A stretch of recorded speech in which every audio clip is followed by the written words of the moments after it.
Hi everyone, Kelly here in the wilderness of Maine near Lovell, Maine, to tell you about a public history site that probably many people don't know about. I'm sure a lot of you have heard the story of Paul Revere and his ride to Lexington, Massachusetts to warn the colonists of the imminent British arrival, but did you know that just over 2 years later he was involved in another military action, one that would leave him under house arrest and court-martialed? This is the story of Fort George and the Penobscot Exhibition. Fort George is not actually in Lovell, Maine, it's in Castine, Maine, but one of the acting generals for the Patriot forces was Solomon Lovell, and so I thought it was appropriate to tell you about Fort George here in Lovell, Maine. Our story begins in 1779 when the British, under the orders of Sir Henry Clinton, built a strong outpost on the Penobscot Bay along the coast of what is present-day Maine but was then colonial Massachusetts.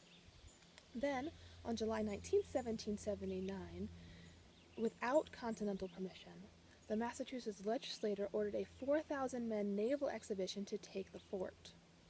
On July 25, 1779, the exhibition arrived at Penobscot Bay.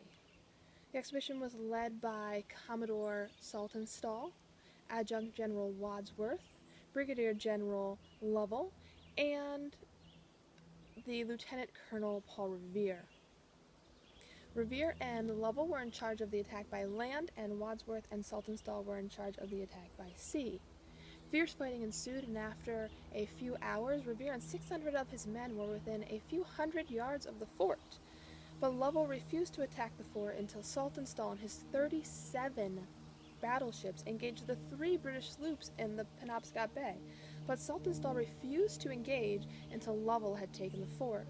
What resulted was a 2-week standstill that only ended on August 13th when a second British fleet sailed into the Penobscot Bay, trapping the Patriots. Saltonstall surprised everyone when he fled upstream and then burned his ships so they would not get into the hands of the British. Revere was left on his own with his men in the Maine wilderness, much like this, in an attempt to try and make haste back to Boston.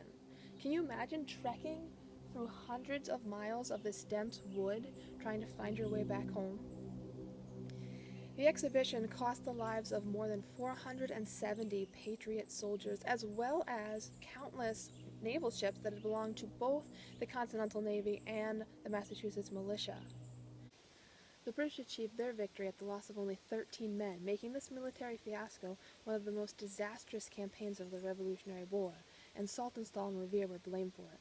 Saltonstall was immediately dismissed from the military without his rank, and Revere was kept under house arrest until further investigation could be done for his court-martial hearing.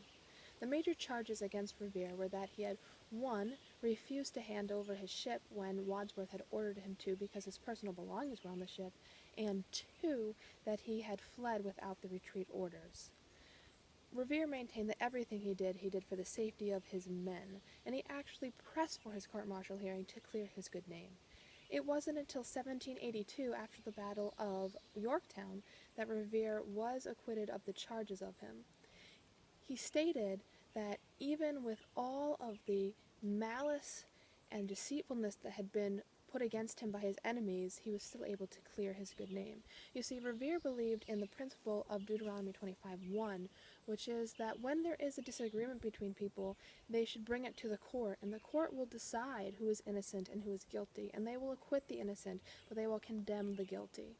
Fort George stands as a reminder of one of the most ill-fated and oft-forgotten revolutionary battle scenes, but it also reminds us that the innocent will be proved innocent, even if it's not until eternity. Today, most of the history of Fort George can be found at the Castine Historical Society. After you talk to one of the historians there, feel free to go up and look at the fort and its remains. You'll be able to see a large garrison cannon, as well as 2 magazines, and a restored officers' barracks. So go and visit the fort, relive the dark days of Paul Revere, and be happy that you will never have to trek through the Maine wilderness in an effort to find your way home.